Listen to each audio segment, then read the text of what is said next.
narito ang kaalamang pangkalusugan.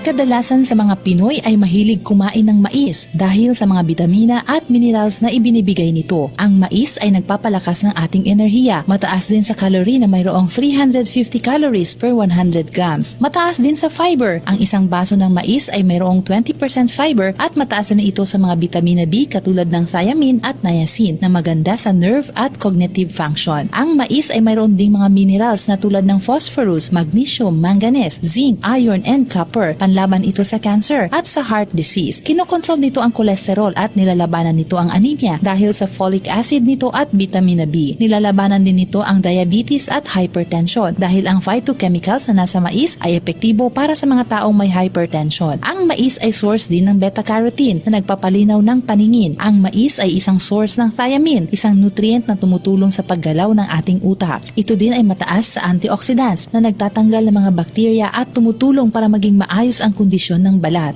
Lenny Wong Olivo, NDBC, Bida, Balita.